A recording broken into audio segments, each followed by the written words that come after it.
Are you 100% certain about the future of Bitcoin and that it has zero risk? There's no risk that No, could do anything to I don't it? think you can state that. No, I think that everything in life has risk. So there's a black swan risk, an unknown unknown, and anybody intellectually honest has to admit that there is that risk. That's not what I would say. What I would say is you've got a bucket of money. Let's come back to Africa. Okay. You've got $100,000 in Africa. You've got to invest it in something. You've got to put it into a building, into land, into an African currency, into something else. What are you going to do? There is 100% certainty that you're going to lose 80% of your money in most currencies over the next decade. There's 100% certainty you're going to lose 95% of your wealth over 30 years in just about every currency. And so you have to work through each of these issues and say, what's the cost of doing nothing? What's the cost of not taking a risk? What's the risk-free rate? Well, the risk-free rate is the monetary inflation rate. So the price that you pay to not do something is the rate at which the money is collapsing. If you were a Russian, they just lost 35% of their wealth by not doing anything in the matter of weeks. So in this particular case, you just have to look at the array of options. If you're an investor in South America or Asia or Africa, I would say the risk-free rate is much higher for you, right?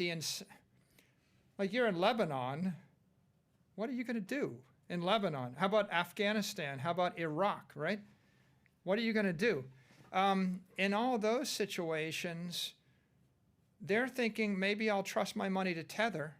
You know, Tether's run by Bitfinex. It's just a company. So why is it that people in many countries are more willing to trust a company out of Hong Kong that's running a stable coin on the crypto network than they're willing to trust their local bank? Well, because, in fact, Tether is probably a better bet than betting your money on most currencies in the world. Other than the top 12 currencies, the rest are collapsing. Why do Tether if you can just do the US dollar or USDC? Well, you can't. That's the point. Mm-hmm. Why do Tether if you could just do the US dollar? Okay, how many people in Africa can walk into a Bank of America in New York City, open an account, and then get the US dollar? None of them.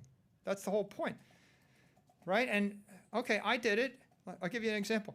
I put $1 million into Bank of America in Argentina when the dollar was worth 1 peso because I didn't trust the peso.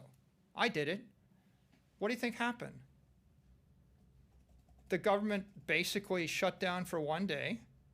They sent an edict to the bank saying all dollars must be converted back into pesos.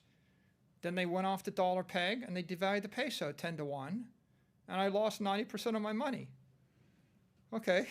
So why do Tether instead of trust Bank of America in Argentina? You tell me. Mm-hmm. Right? Because what's the odds that Tether is going to go to zero in the next year? If the odds were 90% your money's going to zero in the next year by putting it somewhere else, then you would think maybe that's a risk I want to take. So, you know, people are forced out the risk curve based upon the monetary policy. And in a hyperinflating economy, in Zimbabwe, right, you're going to take everything you've got, you're going to buy anything.